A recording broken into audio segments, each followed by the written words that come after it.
देखिए, एक पश्चिमी विक्षोभ हमारे पास नॉर्थ वेस्ट इंडिया को इफ़ेक्ट करने जा रहा है। तो उसके चलते आप जो टेम्परेचर की बात करते हैं तो पंजाब, हरियाणा, पश्चिमी उत्तर प्रदेश, दिल्ली एनसीआर में ये अगले 2 दिनों तक थोड़ा टेम्परेचर बढ़ेगा।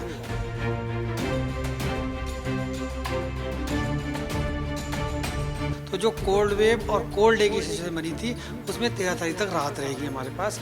लेकिन जब ये पश्चिमी विक्षोभ हमारे पास आगे की तरफ चला जाएगा, जो कह सकते हैं कि आपको पूर्व की तरफ मूव कर जाएगा, उसके बाद जो है हमारे पास हवाएं जो हैं नॉर्दर्ली हवाएं फिर चलने लगेंगी, जो कि जम्मू कश्मीर और हिमाचल प्रदेश से आएंगी।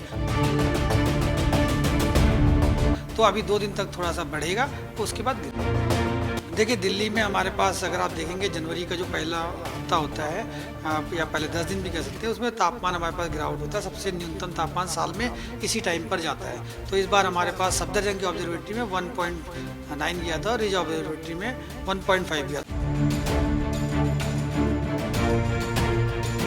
अभी वेस्टर्न डिस्टर्बेंस के क्लाउड पंजाब, हरियाणा और हम उत्तराखंड तक पहुँचे हैं, तो इसका मूवमेंट आगे की तरफ होगा, पूर्व की तरफ जाएगा। तो इससे जो हमारे पास पश्चिमी उत्तर प्रदेश और बिहार और पूर्वी उत्तर प्रदेश के जो इलाके हैं जहाँ पर फॉग की लेयर है, वो टेम्परेरी तौर पर थोड़ी सी हटेगी, वो 2 दिनों तक हटेगी।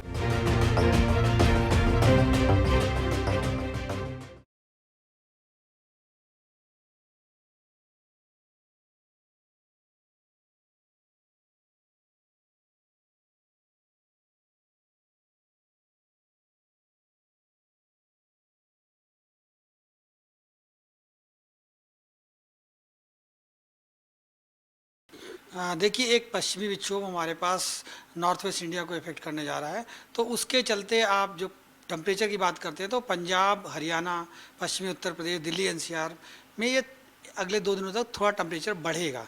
अधिकतम तापमान भी बढ़ सकता है और न्यूनतम तापमान भी बढ़ेगा, लगभग 2 डिग्री सेंटीग्रेड।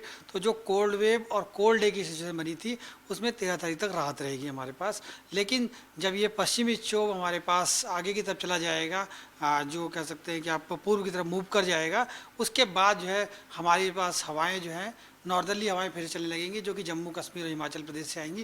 वो ठंडी हवाएं होंगी। तो फिर से तापमान 14 तारीख से 16 के मध्य लगभग 2 से 5 डिग्री सेंटीग्रेड तक गिर जाएगा। तो अभी 2 दिन तक थोड़ा सा बढ़ेगा, उसके बाद गिरेगा। यानी कि 2 दिन लोगों को राहत मिलेगी और उसके बाद फिर है टेम्प जो तापमान है वो गिरेगा। अगर मैप के माध्यम से ज़रा समझाने की कोशिश करें दर्शकों को किस तरीके से, क्योंकि यहाँ पर अगर लेह और श्रीनगर और जम्मू कश्मीर की अगर बात करें तो काफ़ी बादल जो हैं वो छाए हुए हैं। देखिए, जो इस समय आप क्लाउड देख रहे हैं जम्मू कश्मीर, हिमाचल प्रदेश, उत्तराखंड पर, ये हमारे पास एक पश्चिमी विक्षोभ, western disturbance north west India को इम्पैक्ट कर रहा है। उससे रिलेटेड क्लाउड है, जिसके चलते हमारे पास जम्मू कश्मीर, हिमाचल प्रदेश और उत्तराखंड के ऊंचाई वाले इलाकों में हमारे पास जो है बारिश हो रही है, और साथ साथ कुछ जगहों पर स्नोफॉल भी हो रहा है, जो थोड़ा सा आज रिपोर्ट भी हो गया। और आगे हमारे पास 2 दिन तक ये संभावना बनी रहेगी कि यहाँ पर बारिश होगी और साथ साथ बर्फबारी भी होगी हमारे पास। तो ये स्नो से और आपका क्लाउड जो है वेस्टर्न डिस्टेंस से एसोसिएटेड है, जैसे रेन और स्नो होगी। और जो आप हल्की सी लेयर उत्तर प्रदेश और बिहार के इलाकों में ग्रे कलर की देख रहे हैं, ये लेयर हमारे पास जो अभी फॉग चल रहा है, फॉग थोड़ा सा ऊपर की तरफ अपलिफ्ट हो गया है, जिसमें आपकी विजिबिलिटी काफ़ी मॉर्निंग आवर्स में कम रहती है, उसकी लेयर दिख रही है। तो आगामी दिनों में ये हमारे पास लेयर हट जाएगी 2-3 दिनों के लिए। और जब ये पश्चिमी विक्षोभ से एसोसिएटेड क्लाउड पूर्व की तरफ मूव कर जाएंगे या नॉर्थ ईस्टर्न स्टेट्स की तरफ मूव कर जाएंगे, तो फिर से क्लियर स्काई होगा। तो हमारे पास जो है यहाँ पर कह सकते हैं कि फिर से तापमान में जो मैदानी इलाकों में गिरावट होगी। लेकिन सर आपने बारिश की बात करी, बारिश इसलिए इम्पोर्टेंट है क्योंकि जोशीमठ में जिस तरीके से दरारें आई हैं, घरों के अंदर दरारें आई हैं, वहाँ पर जो है टीमें भी जो है प्रशासन काम कर रहा है। क्या उनको दिक्कतें होंगी? क्या उधर अगर उत्तराखंड की बात करें जोशीमठ की, तो क्या वहाँ बारिश होने की संभावनाएं हैं? बारिश क्या तेज होगी या फिर नॉर्मल हल्की बारिश रहने की संभावनाएं हैं? देखिए, जो जोशीमठ के आसपास का इलाका है, वहाँ पर हमारे पास मुख्यतः जो है हल्की से मध्यम बारिश हो सकती है। और वो मुख्यतः कल और परसों तक हमारे पास रहने के चांसेस हैं। उसके बाद फिर से उसमें कमी आ जाएगी। और जो उस जोशीमठ के आसपास के जो ऊंचाई वाले इलाके हैं, वहाँ पर हमारे पास हल्की से मध्यम बर्फबारी भी हो सकती है, लेकिन उससे कोई खास प्रभाव नहीं पड़ेगा। लेकिन यह है कि तुम्हें अलर्ट होकर के जो राहत और बचाव कार्य करना है, वो अलर्ट होगी। अगर सर दिल्ली की बात करें तो दिल्ली भी इस बार इम्पोर्टेंट है क्योंकि इस बार जो है टेम्परेचर जो है 1.5 जो है वो दर्ज किया गया है। कितने सालों बाद ऐसा हुआ है कि ये टेम्परेचर रिकॉर्ड किया गया है?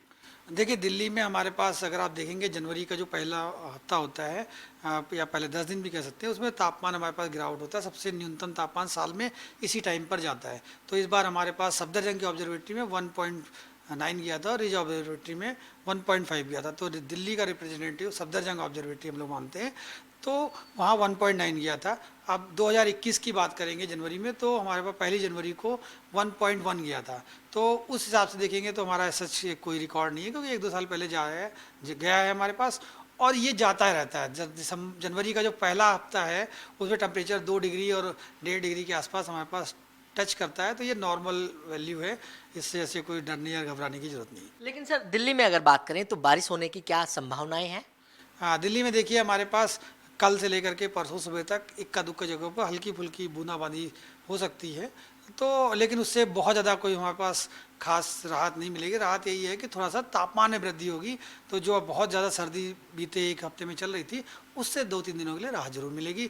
और जो फॉग है हमारे पास वो 2 दिन तक मॉडरेट कैटेगरी में रहेगा, तो विजिबिलिटी ठीक बनी रहेगी। अगर उत्तर प्रदेश की बात करें तो उत्तर प्रदेश में भी सर कड़ाके की ठंड पड़ रही है। लगातार फोग जो है वो चादर लपेटे हुए है। कैसे देख रहे हैं, कब तक ये फोग जो है हट पाएगी?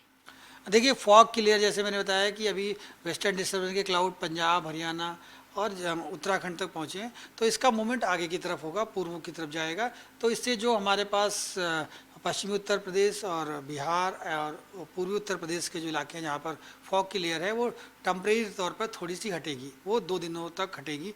कह सकते हैं कि आप 13 और 14 तारीख तक कम हो जाएगी।